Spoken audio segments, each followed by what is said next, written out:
Branch express courier private limited domestic international cargo உங்கள் இல்லம் தேடி வந்து கொரியர் புக்கிங் டெலிவரி செய்து தரப்படும். டாக்டர் ஸ்ரீவர்மா ஆயுள் தரும் ஆயுர்வேதா அறுவை சிகிச்சை இல்லா குணம் ஆயுள் கால நிவாரணம். ஒரு பிராந்தியத்தை வீழ்த்த அதன் மொழியை அழிப்பதே சிறந்த வழி என குடியரசு துணைத் தலைவர் ஜெகதீப் தன்கர் பேசியிருப்பது பெரும் சர்ச்சையை ஏற்படுத்தியுள்ளது.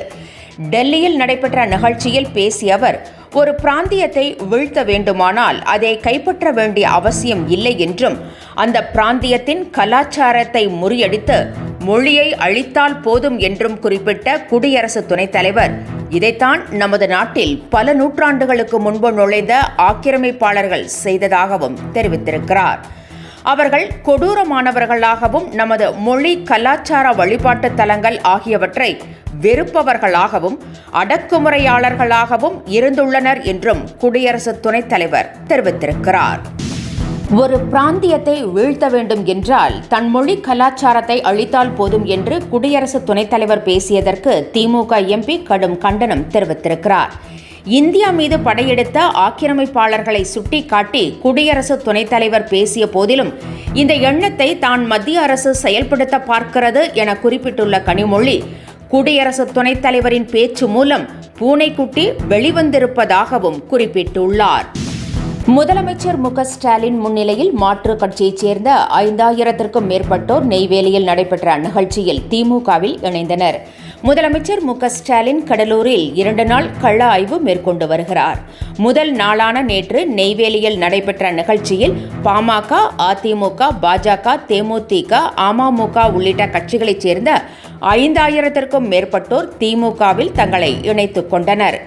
நெய்வேலி சட்டமன்ற தொகுதி உறுப்பினர் சபா ராஜேந்திரன் ஏற்பாட்டில் நடைபெற்ற இந்நிகழ்ச்சியில் கலந்து கொண்ட முதலமைச்சர் திமுகவில் இணைந்தவர்களை வரவேற்றார். முன்பதிவு செய்யப்படாத பெட்டிகள் குறைக்கப்படவில்லை என ரயில்வே துறை விளக்கம் அளித்திருக்கிறது.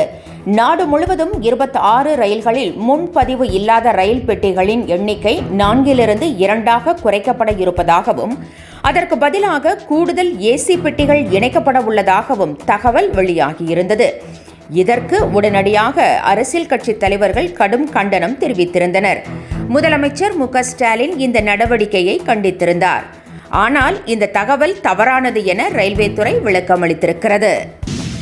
ஐயா வைகுண்டர் அவதார தினத்தை முன்னிட்டு நெல்லை, தூத்துக்குடி, கன்னியாகுமரி ஆகிய மாவட்டங்களில் மார்ச் 4ஆம் தேதி உள்ளூர் விடுமுறை அறிவிக்கப்பட்டுள்ளது.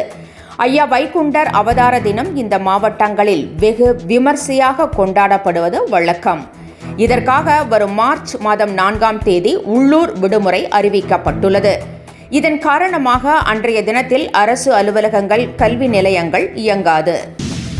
தமிழகம் முழுவதும் அரசு பள்ளி மாணவர்களிடம் கருத்து கேட்டு நடவடிக்கை எடுக்க வேண்டும் என அண்ணாமலை வலியுறுத்தியுள்ளார். இது குறித்து அவர் வெளியிட்டுள்ள பதிவில், மாணவர்கள் கற்க விரும்பும் மொழிகளை அறிந்து அதன் அடிப்படையில் ஆசிரியர்களை நியமிக்குமாறு அரசுக்கு அவர் யோசனை தெரிவித்திருக்கிறார். தமிழில் பட்டம் பெற்றுள்ள இளைஞர்களுக்கு எல்லையோர மாவட்டங்களில் உள்ள பள்ளிகளில் தமிழ் ஆசிரியர் பணி பெற்றுத்தர நடவடிக்கை எடுக்க வேண்டும் என்றும் அண்ணாமலை வலியுறுத்தியுள்ளார். மத்திய அரசு இந்தியை திணிக்க முயற்சி செய்வதாக தமிழகத்தில் அரசியல் கட்சிகள் போர்க்கொடி தூக்கியுள்ள நிலையில் ஆங்கிலத்தின் முக்கியத்துவத்தை பற்றி ரஜினிகாந்த் ஏற்கனவே பேசிய வீடியோ தற்போது வைரலாகி வருகிறது. ஆங்கிலம் கற்றுக்கொண்டால்தான் தொழிலில் முன்னேற முடியும் என்றும், அதுதான் வருங்காலம் என்றும் அந்த வீடியோவில் ரஜினிகாந்த் பேசியுள்ளார். தமிழர்கள் முன்னேறினால்தான் அது தமிழுக்கும் தமிழர்களுக்கும் பெருமை என்றும் அந்த வீடியோவில் ரஜினிகாந்த் இளைய சமுதாயத்திற்கு அறிவுறுத்தியிருக்கிறார். சீமானுக்கு எதிராக நடிகை விஜயலட்சுமி அளித்த வழக்கை தள்ளுபடி செய்ய முடியாது என சென்னை உயர்நீதிமன்றம் தெரிவித்திருக்கிறது. சீமான் திருமணம் செய்வதாக கூறி தன்னை பயன்படுத்திக் கொண்டதாக நடிகை விஜயலட்சுமி தொடர்ந்த வழக்கு விசாரணை தீவிரமடைந்திருக்கிறது. இந்த வழக்கில் தன்னை விடுவிக்க சீமான் மனு தாக்கல் செய்திருந்தார். ஆனால் இந்த மனுவை தள்ளுபடி செய்ய ஏற்கனவே உயர்நீதிமன்றம் மறுத்துவிட்டது. இந்நிலையில் இது தொடர்பான விவரம் வெளியானது. சீமானுக்கு எதிராக 2011ஆம் ஆண்டு விஜயலட்சுமி கொடுத்த வழக்கை அவ்வளவு எளிதில் தள்ளுபடி செய்துவிட முடியாது என்றும், சீமான் முன்னர் விஜயலட்சுமி மிரட்டி வழக்கை திரும்பப் பெற செய்ததாகவும் நீதிமன்றம் குறிப்பிட்டுள்ளது. வௌவால்களில் இருந்து பரவக்கூடிய புதிய கொரோனா வைரஸை சீன விஞ்ஞானிகள் கண்டுபிடித்துள்ளனர். இந்த தகவல் அதிர்ச்சியை அளித்துள்ள போதிலும் இதுவரை மனிதர்களுக்கு பரவவில்லை என்ற ஆறுதல் செய்தியும் வந்திருக்கிறது. HKU5CoV2 என இந்த வைரசுக்கு பெயரிடப்பட்டுள்ளது. இது கோவிட்-19 வைரஸ் போலவே இருக்கிறதாம்.